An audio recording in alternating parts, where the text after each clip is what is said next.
So in the last lecture, we talked about creating bonsai from seed. And now we're going to talk about cuttings, which is a very easy way to create a bonsai, maybe even a little easier. Some species are very difficult, if not impossible. It can be very difficult to create a cutting from a pine, but others are very, very simple. A lot of the broadleaf evergreens can be grown very easily from a cutting. Satsuki azalea is very, very easy. Boxwood is easy. Your hollies are easier. We'll talk briefly now about how to take your cutting, how to prepare it, how to use hormone, when to use hormone. Some plants don't need it. And then we're gonna stick, this is a technical term, stick it into the soil, and then a bit of aftercare. So time of year is another thing to keep in mind as a consideration. Your hardwood cutting is usually taken in fall or winter. It creates a little callus and then the roots begin to grow in the spring. For the juniper, usually you want to take the juniper cutting when it's in the growing season, so not when it's dormant. And then there's also the softwood cutting, which for the deciduous tree would be sometime when it is still extending. And if you choose that option, then you're going to need a pretty significant misting apparatus. And we'll share with you one of those in a little bit. But first, we're going to talk about how to prepare your cutting. First, what you don't want to do. You don't want to try and take a cutting from this. It might take. Juniper is an easy plant to root. On the other hand, you're going to have much better success if you take a cutting from a long extension. Also, don't use a short little extension. Use a long one. Give yourself a good 8 inches or so. We don't want it to be shallow. That's about right. Notice I spent no time figuring out, whether this is at an angle or whatever. This is not where the roots come from. They don't come from the end. They come from all in here. We're going to dip that in hormone before we stick it. But first, let's try the same thing up here. Here's our trident maple shoot. It's a nice long extension. Cut off the bottom branches on that. We want to leave some, yeah. It has to extend. The extensions will grow our roots. Yeah? For these, it helps to be just ahead of a node, yeah, where we cut off some branches. You generally get a fair number of roots coming from the node. So while this is strong here, you don't want to take a little piece of it, or over here, although that might root for you, it's so skinny and it has very little energy in there, stored sugars and whatnot. Something that's quite a bit thicker is going to do much better. Here's a really nice one down here. That's a good size and has a lot of stored nutrition in it. The juniper can create food, yeah. So it can be a little shorter, but I'd still go with a fairly significant thing. Don't try and make a cutting from a little tip. So usually you're going to make 20 or 50 cuttings or something like that. But for the purposes of our demo here, we'll just do a couple each, and then we'll stick them. All right, there we go. All set to roll. We're going to put them in hormone now. So I mentioned hormone. What does a hormone do? The hormone helps us grow callus, and from the callus we can grow some roots. And as I mentioned, the roots don't really grow from where the cut site is. They grow from all throughout this region here. So we want to make a pretty good dip. I just poured a little hormone in there. And this is, I'm going to make a usual, it's very simple, it's a 1 to 10.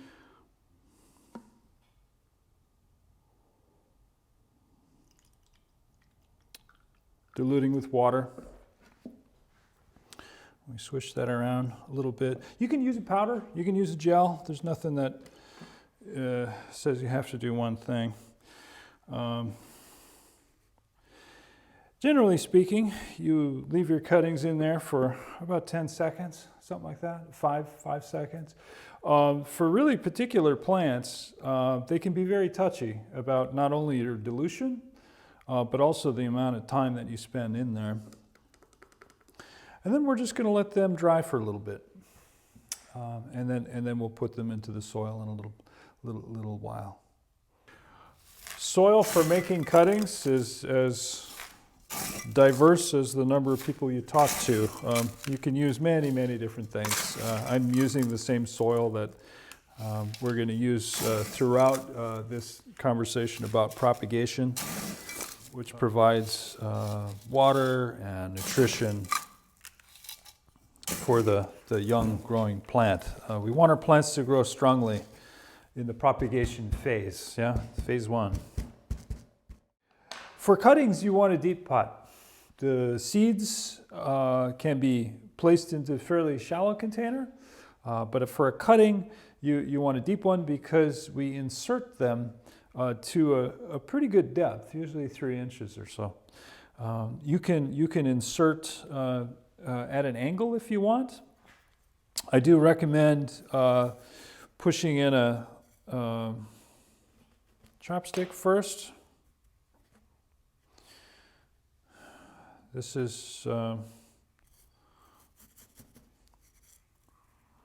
isn't rocket science. It's fun. It's easy. So the angle is a way to start a plant that has some energy already. It's a technique that can help you create an interesting base. It's sort of like the first sentence in your paragraph kind of grabs you. It's your lead. And unless you're creating a formal upright, this is a good beginning. And then you cut it here, and you grow this out, in a year or two, and then you already have some energy for your plant. You don't have to do this. You can cut them, you make them all straight up and down, because in a year you're going to take all these out anyway. If you leave them for longer than that, everything grows together down there, and you have a big snarl, and that's a bit of a struggle to get apart. So there's your cuttings. You want to water that in so you have good contact between the soil and the scion. And then you would like to keep it out of the wind, still in good light, because the light is going to grow your roots. These will open into leaves.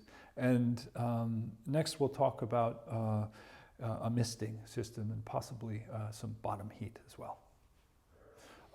We want to create this. This is about a 2-year-old juniper from a cutting. And to be able to get there, we need to consider 2 things. One, do we need bottom heat? The second is moisture. We have a problem with moisture with our cuttings because we've cut all the roots off by making them. And so we have to supply the moisture by, usually it's mist. Some of it is capillarity. We have soil here which is going to soak in a little bit. But if we leave that out on a sunny, windy day, forget it. It's going to fry pretty quick. So here's a little trick for you to consider. Although you can do it with your hand, there are many ways of misting. This is an automatic system that is a lot of fun. This hooks up to a sneaky misting system that sits over the top of the plants and will run constantly unless you have it on something that will shut it off. This is, I think, one of the most brilliant little inventions in the world of horticulture. This is called an electronic leaf, and it has a very fine mesh on top of this leaf here. It's set on a very delicate balance. There's a little screw on the back so that you can create even a more delicate one if you want. When mist falls from our mister up here and hits this, it fills up the cells on there, making this heavier. This falls down, turns off a solenoid, which turns off the misting system. And then according to the humidity, the heat of the day, this evaporates, this rises, turning the misting system off. So you can go off on your vacation and you will have perfectly misted plants. So although this is a complicated gadget, I think it's fun to share, and it allows us to understand ideal situation, to mist more when it's hot and sunny out, and to mist less when it's cool and rainy. But you can just use a hand mister. That's the easiest way if you're only going to do a few pots now and then.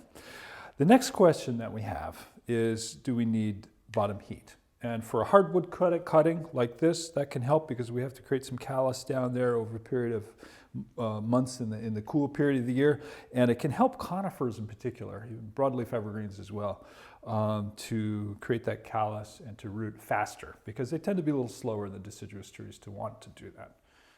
So the two cuttings that we made, the juniper and then the hardwood cutting of the trident maple, would appreciate a little bit of bottom heat to create their callus and roots, temperature of which is assisted by this heating mat.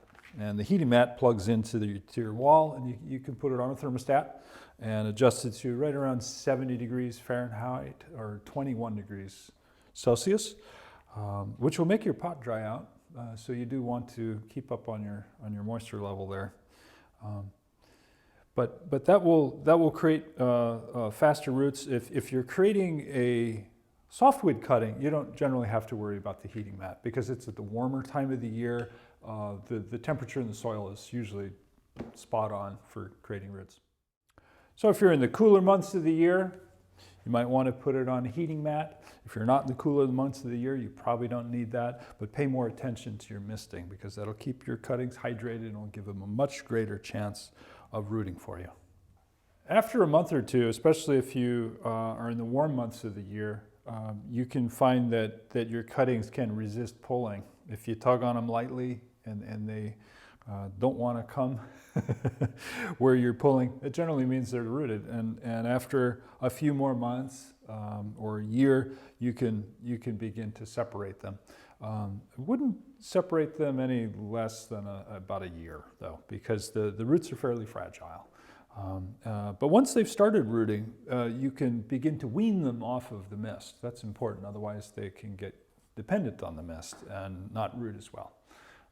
So this is where the roots begin to dry out the pot and we begin that nice gas exchange that will grow a stronger plant. So you probably won't see a lot of growth on your cutting in the first year because it's colonizing this pot with roots. And so you can get at the end of the year and end up with something that's not much bigger. This is a rooted cutting though.